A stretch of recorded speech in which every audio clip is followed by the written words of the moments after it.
Dugo at pawis ng taong bayan. Wala kayong awa. Pinapaasan nyo kami.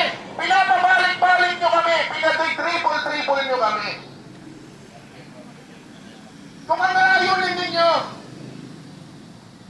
ay magkaroon ng masasakyan ng taong bayan, tignan ninyo ang mga lansangan natin sa Metro Manila. Ngayon, na nagkasa kami ng transport strike, imbes na magkukumiyot ang taong bayan, nagdala ng kanya-kanyang service na pang-privado para makarating sa kanilang paroroonan. Ano ang naging sanhi nito ngayon?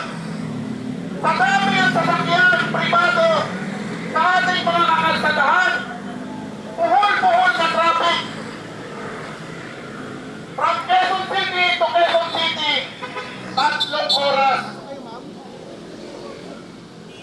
Kawawa po ng ating mga kababayan.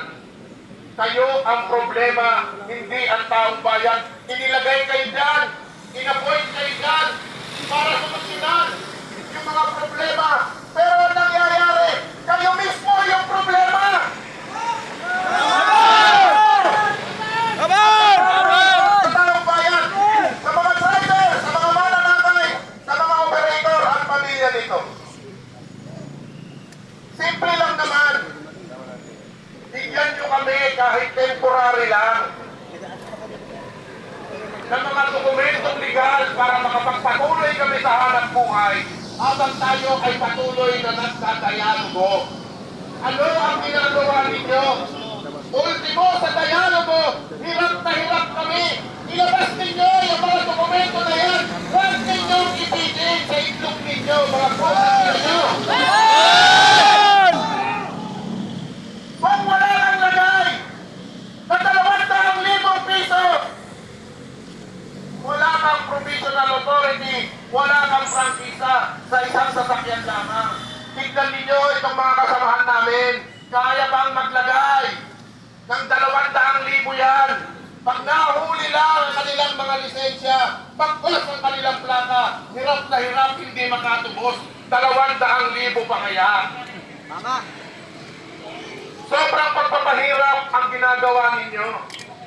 Na dapat kayo ang nagpapadali para makapaghanap buhay.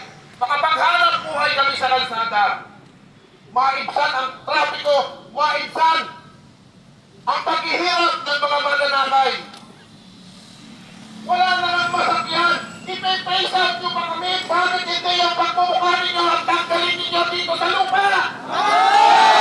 Abang! Kunin na sana kayo ng tablo!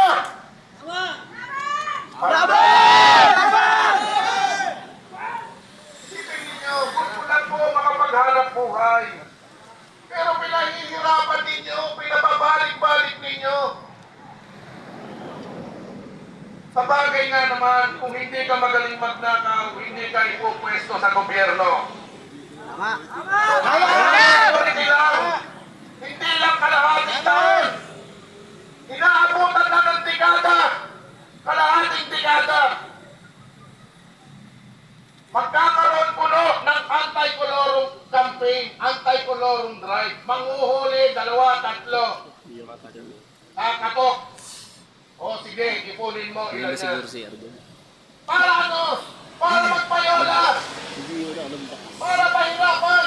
Kaya ayaw ninyong magbigay ng provisional authority. Ayaw ninyong magbigay ng prangkisa. Mas palagi nga